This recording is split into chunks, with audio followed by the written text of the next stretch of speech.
आज हम इस वीडियो में देखेंगे जो सहायक ग्रेड थर्ड की वैकेंसी आई हैं उसके बारे में संपूर्ण जानकारी। यह वैकेंसी कोड लेता है, यह आपके लिए बहुत अच्छी बात है।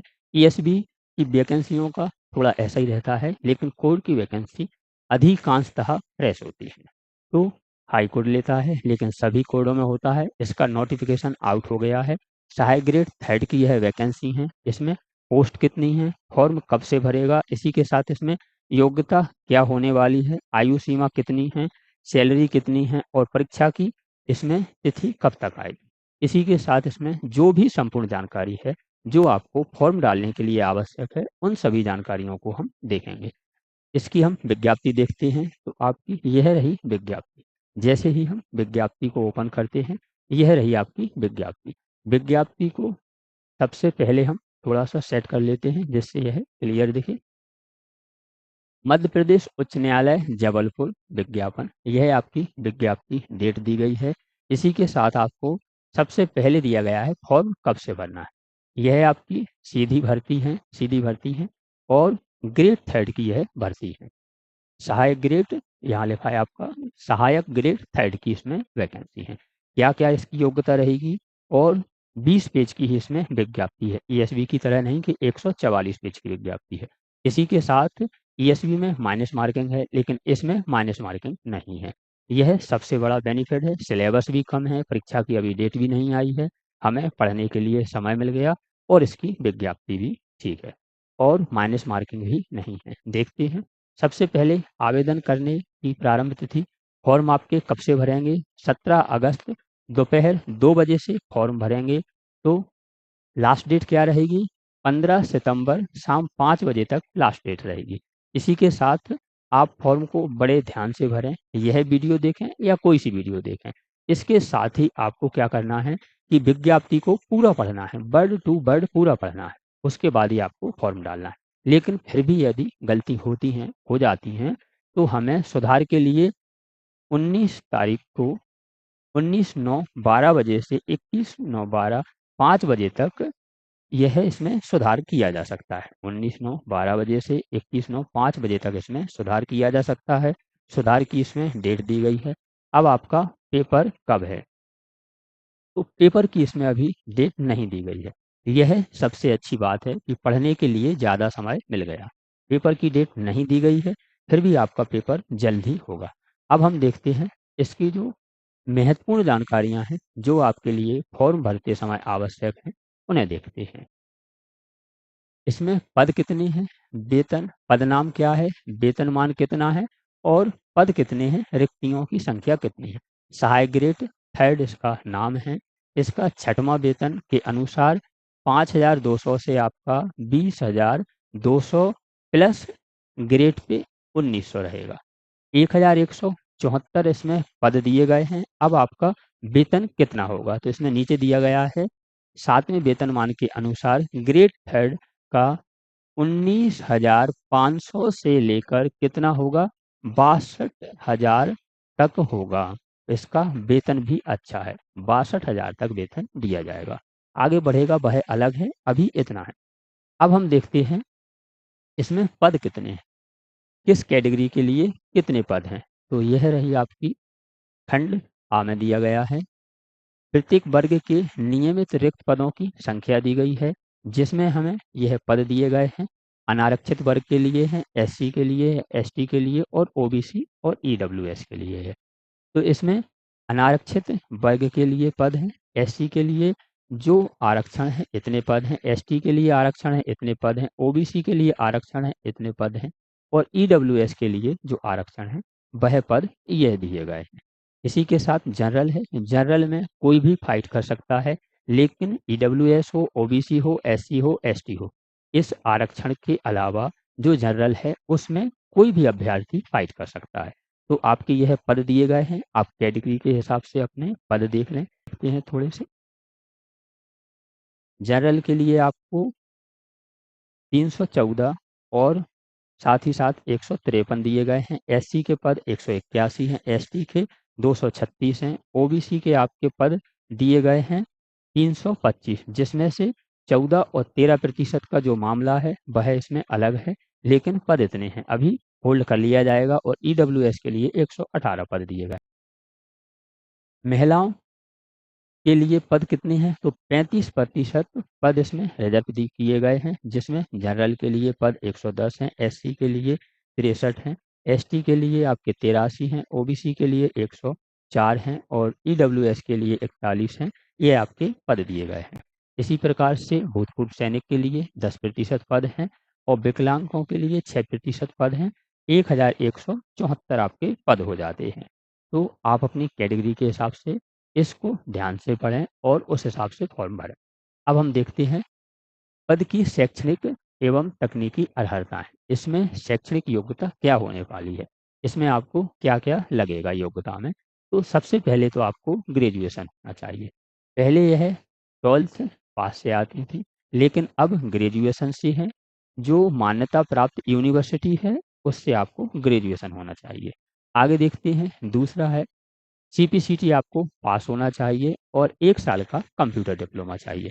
सबसे पहले ग्रेजुएशन हो आप, इसी के साथ सीपीसीटी पास हो आप और 1 साल का डिप्लोमा आपके लिए होना ज़रूरी है।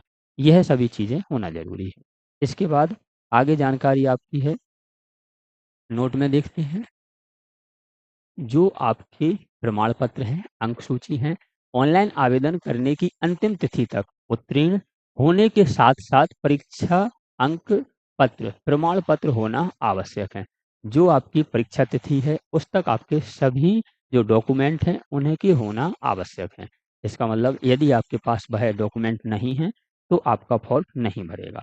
अब इसी के साथ अभ्यर्थी हेतु निम्न अन्य अर्हताएँ क्या हैं? तो अन्य अर्हताएँ आपकी यह हैं कि जो अभ्यर्थी हैं उनका भारत का होना आवश्यक है, भारत के निवासी होना चाहिए। इसी के साथ एक पत्नी जीवित है तो दूसरी पत्नी यानी एक पत्नी जीवित है तो दूसरी शादी नहीं होना चाहिए। इसी के साथ एक और है कि 26 जनवरी 2001 या उसके पश्चात बच्चों की संख्या 2 से ज़्यादा नहीं होना चाहिए। ऐसा होता है तो वह अभ्यर्थी अमान्य होंगे। अब हम देखते हैं इसमें आयु सीमा क्या होने वाली है।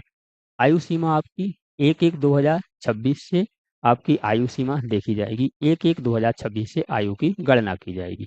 इसमें कम से कम 18 वर्ष होना चाहिए, 18 वर्ष होना ज़रूरी है। मध्य प्रदेश व अन्य राज्यों के पुरुष आवेदक अनारक्षित श्रेणियों के लिए 18 से 40 साल होना चाहिए। इसी के साथ मध्य प्रदेश राज्य के पुरुष आवेदक जो ईडब्ल्यूएस में हैं, उनके लिए भी 18 से 40 साल आयु है।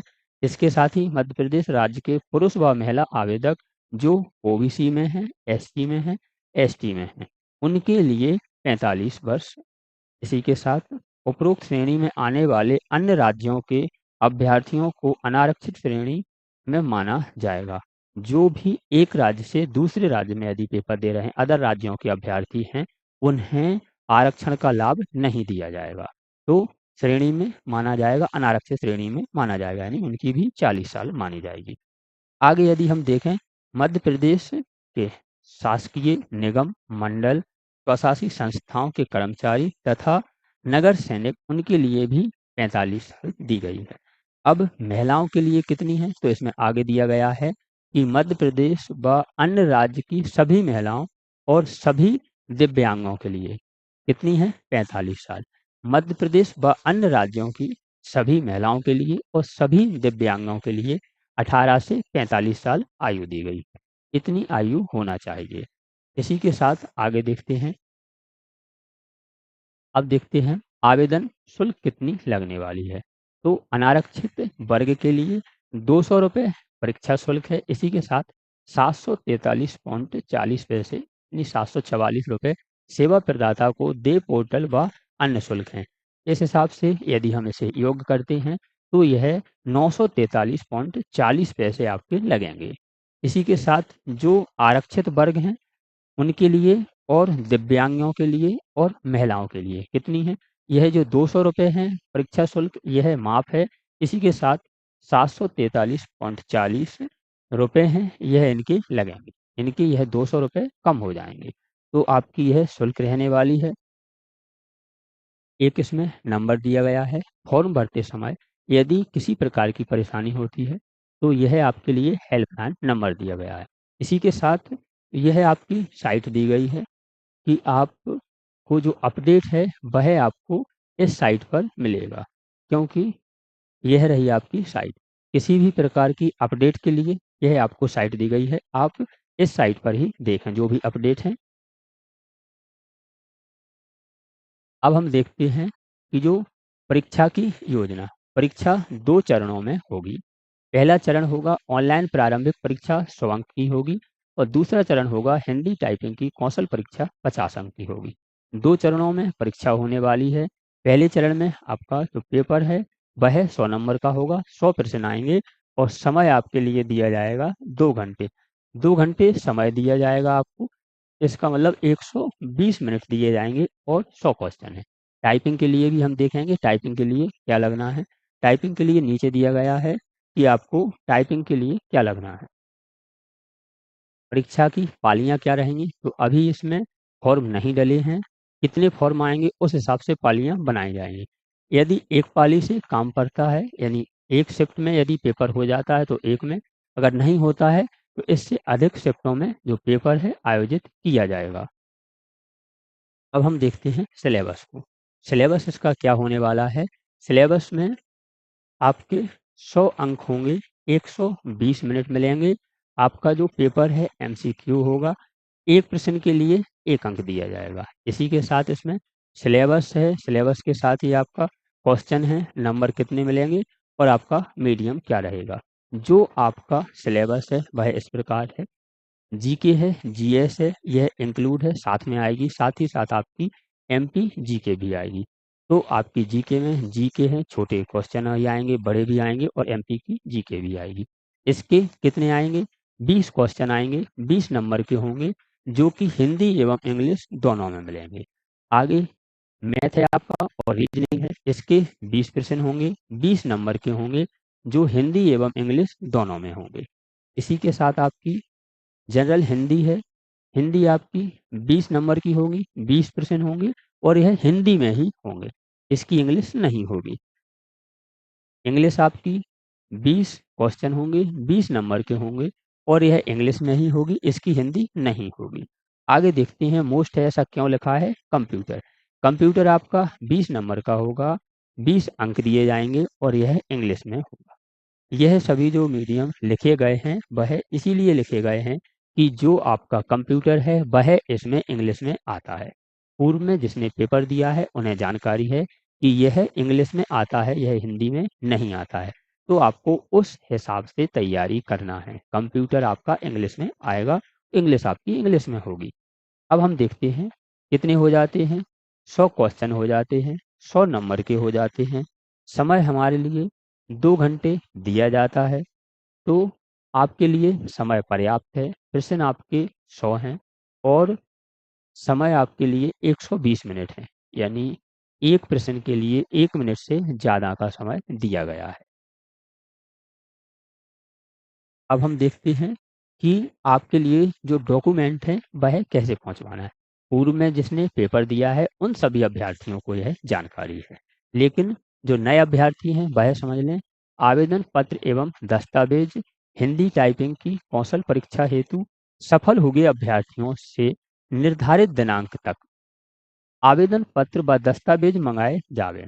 इन आवेदक पत्रों और दस्तावेजों का परीक्षण किया जाएगा तथा जिन अभ्यर्थियों के दस्तावेज विज्ञापन के उल्लिखित शर्तों के अनुसार नहीं होंगे, नहीं पाए जाएँगे, उन्हें अपात्र कर दिया जाएगा और उनकी अभ्यर्थता रद्द कर दी जाएगी।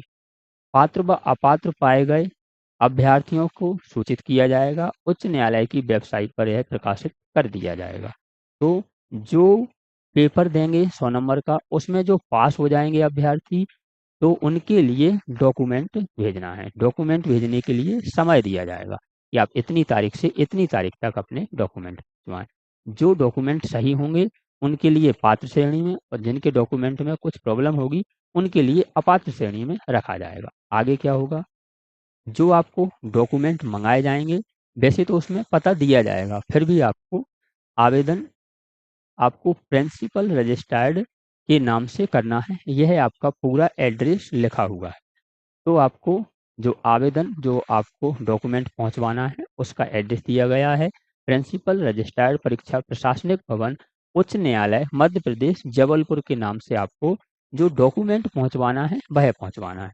आगे हम देखते हैं यह कैसे पहुंचवाना है। यह आपको डाक से पहुंचवाना पड़ता है। जिसने पहले पेपर दिया है उन सभी को यह जानकारी है, लेकिन जो नया अभी पहली बार पेपर देंगे उनके लिए थोड़ा नया लगेगा, क्योंकि यह ईएसबी की ऐसी प्रक्रिया नहीं होती है। तो यह ध्यान रखें आप।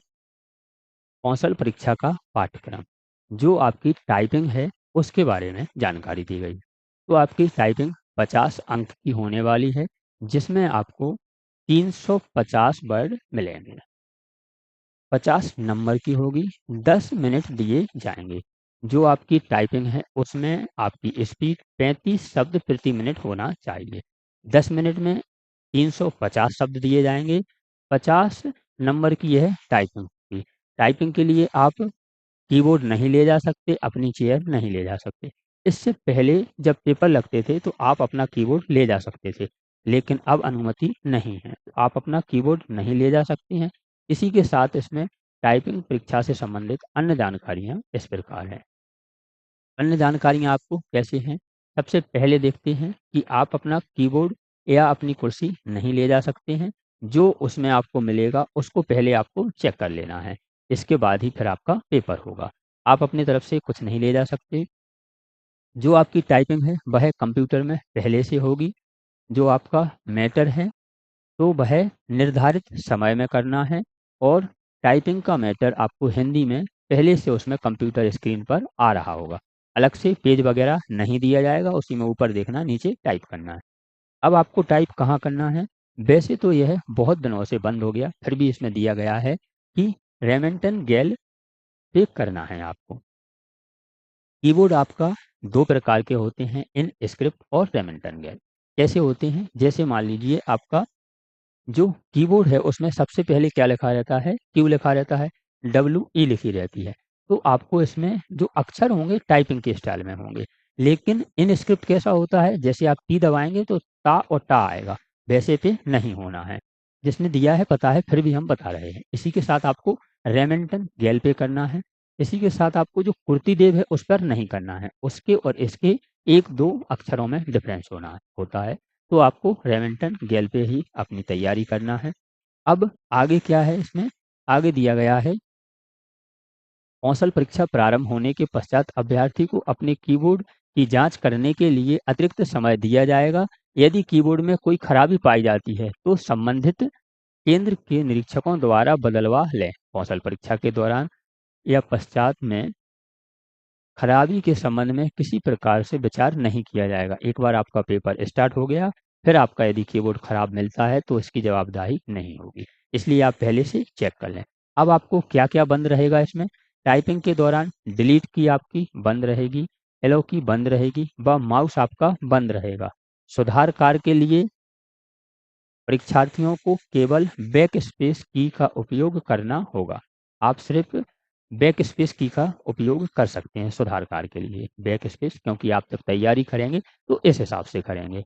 अब सभी को पता है, अभी बताया कि 10 मिनट में आपको 300 शब्द आपकी स्क्रीन पर आएंगे, वह आपको टाइपिंग करना है।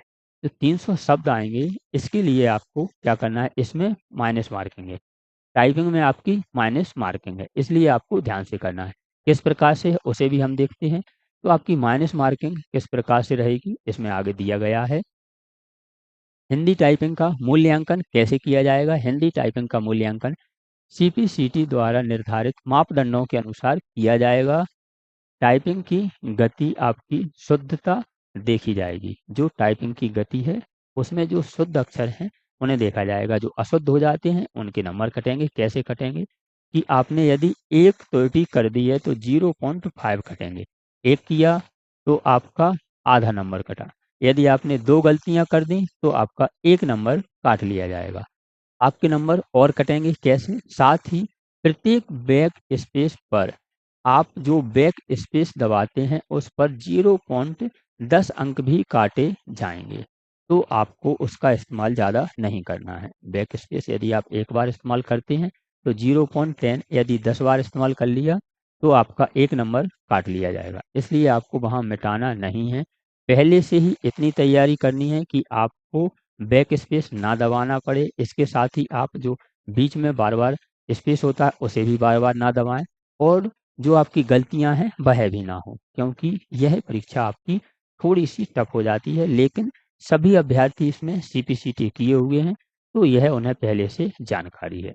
अब हम यदि आगे देखें, अब जो आपके नाम आएँगे पास होने के बाद, वह किस प्रकार से आएँगे?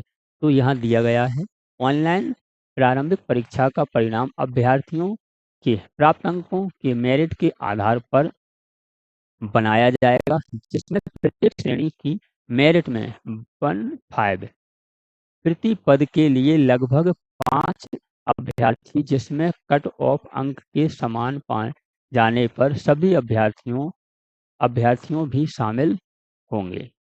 यानी एक वैकेंसी है, तो जो पहले पेपर में पास हो जाएँगे, एक वैकेंसी पर 5 अभ्यर्थियों को बुलाया जाएगा। यानी 100 वैकेंसी हैं, तो फिर कितने अभ्यर्थी आएँगे? 500 अभ्यर्थियों के नाम इसमें आएँगे। लेकिन ऐसा होता है, जैसे किसी के 98 आए या मान लीजिए 78 आए और 78 ही अन्य अभ्यर्थियों के आए, तो सबको रख लिया जाएगा।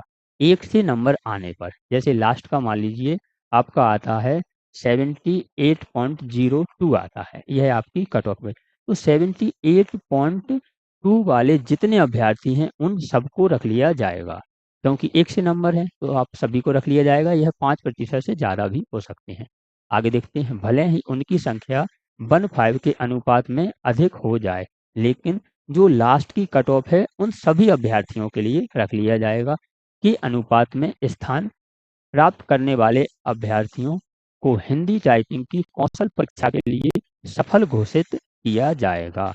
प्रारंभिक परीक्षा जो स्क्रीनिंग मात्र होने से इनके प्राप्तांकों को अंतिम परिणाम के समय विचार में नहीं लिया जाएगा। जो आपका पेपर है, वह पेपर जो पहला पेपर है, 100 नंबर का जो आपका पेपर है, जो 100 नंबर का आपका पेपर है, उसमें आपको जो अगले पेपर में जा रहे हैं, उसमें आपको किसी भी प्रकार से विचार नहीं किया जाएगा। दोबारा देखते हैं, प्राप्तांक को अंतिम परिणाम के समय विचार में नहीं लिया जाएगा।